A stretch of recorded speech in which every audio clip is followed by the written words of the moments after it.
नमस्कार दोस्तों, आपका स्वागत है हमारे YouTube चैनल स्टडी जी के ट्रिक्स पर। आपने भारत या इंडिया शब्द तो सुना ही होगा। क्या आप जानते हैं कि संवैधानिक रूप से हमारा देश क्या है और हम कौन हैं? संविधान के पहले दो भाग इन्हीं मौलिक सवालों का जवाब देते हैं। आज हम भारतीय संविधान के सबसे आधारभूत भाग 1 संघ और उसके राज्य क्षेत्र और भाग 2 नागरिकता को सरल भाषा में समझेंगे। यह वीडियो संविधान की नींव को समझने की आपकी पहली और सबसे महत्वपूर्ण सीढ़ी है। वीडियो को अंत तक जरूर देखिएगा, क्योंकि ये दोनों भाग ही तय करेंगे कि देश का भूगोल क्या है और इस देश का नागरिक कौन है। चलो तो वीडियो को शुरू करते हैं। भाग 1 संघ और उसका राज्य क्षेत्र। हम इसमें पढ़ेंगे संघ और राज्य क्षेत्र का नाम और सीमाएं। भाग 1 हमारे देश के शरीर यानी उसके नाम और उसकी सीमाओं को परिभाषित करता है। इसमें सिर्फ 4 अनुच्छेद है, पर हर एक अनुच्छेद बहुत शक्तिशाली है। अनुच्छेद 1 यह कहता है कि भारत अर्थात इंडिया राज्यों का संघ है। India that is Bharat shall be A union of state. Union शब्द पर ध्यान दें। डॉक्टर भीमराव अम्बेडकर जी ने फेडरेशन की जगह यूनियन इस्तेमाल इसलिए किया ताकि स्पष्ट हो कि राज्यों को संघ से अलग होने का अधिकार नहीं है। हमारे देश के राज्य में 3 चीज़ें शामिल हैं। पहला राज्य यानी स्टेट, दूसरा केंद्र शासित प्रदेश यानी यूनियन टेरिटरीज और तीसरा भविष्य में भारत द्वारा अधिग्रहित किए जाने वाले क्षेत्र। अनुच्छेद 2 यह संसद को शक्ति देता है कि वह कानून बनाकर नए राज्य का प्रवेश कर सके या उसकी स्थापना कर सके। यह उन क्षेत्रों को लागू होता है जो इस समय भारत का हिस्सा नहीं है। उदाहरण के लिए, यदि भारत किसी विदेशी क्षेत्र का अधिग्रहण करता है तो उसे भारत के संघ में शामिल करने की शक्ति अनुच्छेद 2 के तहत आती है। अनुच्छेद 3 यह शक्ति भी संसद के पास है, लेकिन यह मौजूदा भारतीय राज्यों से संबंधित है। इसके तहत संसद नए राज्यों का निर्माण कर सकती है, जैसे आंध्र प्रदेश से तेलंगाना बना। संसद किसी राज्य का क्षेत्रफल घटा या बढ़ा सकती है, किसी राज्य की सीमाओं में परिवर्तन कर सकती है या किसी राज्य के नाम में परिवर्तन कर सकती है। यानी राज्यों के आंतरिक पुनर्गठन की पूरी शक्ति संसद के पास है।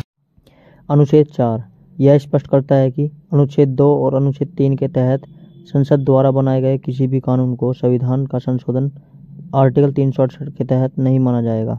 इसका मतलब यह है कि कानून को साधारण बहुमत से पास किया जा सकता है, विशेष बहुमत की आवश्यकता नहीं पड़ेगी। यह पुनर्गठन प्रक्रिया को सरल बनाता है। दोस्तों, अब हम संविधान के भाग 2 यानी नागरिकता पर विस्तार से बात करेंगे।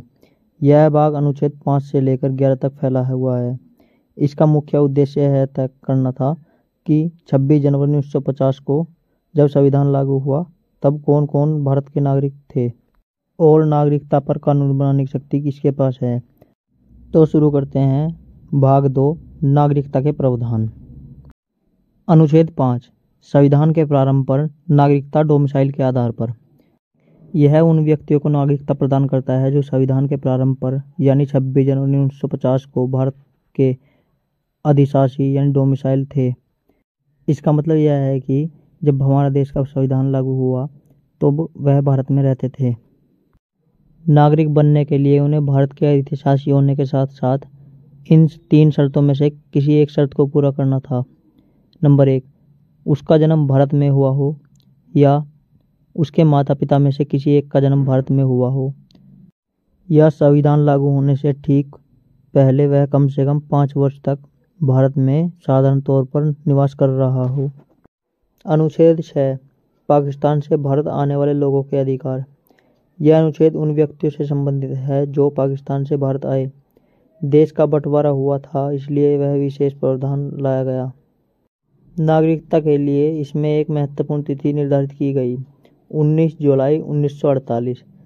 यदि कोई व्यक्ति 19 जुलाई 1948 से पहले भारत आ गया था तो उसे सामान्य तौर पर नागरिकता मिल गई, लेकिन यदि कोई व्यक्ति 19 जुलाई 1948 के बाद भारत आया तो उसे नागरिकता के लिए पंजीकरण यानी रजिस्ट्रेशन कराना पड़ेगा और आवेदन से पहले 6 महीने तक भारत में निवास करना पड़ेगा।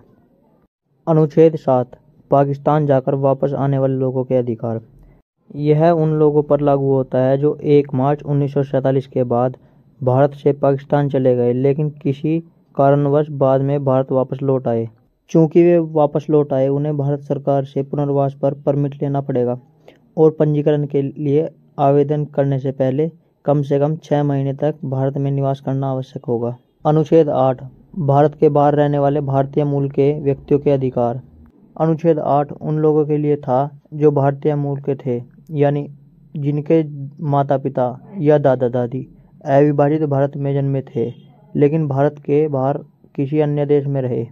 उन्हें नागरिकता प्राप्त करने के लिए भारत के राजकीय या कौशलीय पद्धति के पास आवेदन देकर खुद को पंजीकृत कराना आवश्यक था। अब हम देखेंगे नागरिकता की समाप्ति और कानून बनाने की शक्ति किसके पास है। अनुच्छेद 9 विदेशी नागरिकता ग्रहण करने पर नागरिकता की समाप्ति। दोस्तों, आर्टिकल 9 हमारे संविधान का एक महत्वपूर्ण सिद्धांत को स्थापित करता है। यह स्पष्ट रूप से कहता है कि यदि कोई व्यक्ति स्वेच्छा से किसी देश की नागरिकता प्राप्त कर लेता है तो उसकी भारतीय नागरिकता स्वचालित रूप से समाप्त हो जाएगी। यह प्रावधान भारतीय संविधान में एकल नागरिकता यानी सिंगल सिटीजनशिप के सिद्धांत को मजबूती देता है। अनुच्छेद 10 नागरिकता के अधिकारों का बना रहना। यह एक प्रकार की सुरक्षा है। अनुच्छेद 10 यह गारंटी देता है कि नागरिकता के अधिकार बने रहेंगे, यानी एक बार नागरिकता मिल गई तो वह तभी समाप्त होगी जब संसद द्वारा बनाए गए किसी कानून में ऐसा प्रावधान हो। यह नागरिकों को मनमाने ढंग से नागरिकता से वंचित होने से बचाता है। अनुच्छेद 11 संसद की सर्वोच्च शक्ति। और अंत में अनुच्छेद 11 सबसे महत्वपूर्ण है क्योंकि यह नागरिकता पर कानून बनाने की मास्टर चाबी संसद को सौंपता है। यह संसद को पूरी शक्ति देता है कि वह नागरिकता के अधिग्रहण और समाप्ति से संबंधित कोई भी कानून बना सकती है। अनुच्छेद 11 की शक्ति का प्रयोग करके संसद ने नागरिकता अधिनियम 1955 भी बनाया था। आज हमारी नागरिकता के सारे नियम मुख्य रूप से इसी अधिनियम के तहत चलते हैं और यह अधिनियम ही नागरिकता प्राप्त करने के तरीके जैसे जन्म के आधार पर, पंजीकरण के आधार पर, वंश के आधार पर आदि और इसे खोने के तरीके निर्धारित करता है। तो दोस्तों, यह था भारतीय संविधान के सबसे मौलिक और महत्वपूर्ण भाग 1 संघ और उसका राज्य क्षेत्र और भाग 2 नागरिकता के प्रावधान का गहन विश्लेषण। इसी के साथ हम अपनी वीडियो को समाप्त करते हैं और कमेंट में बताएं वीडियो कैसी लगी। अगर वीडियो अच्छी लगी हो तो वीडियो को लाइक करें और चैनल को सब्सक्राइब करें और वीडियो को अपने दोस्तों के साथ शेयर करना ना भूलें। आगे मिलते हैं इसी प्रकार ऐसी ही वीडियो के साथ। तब तक के लिए जय हिंद।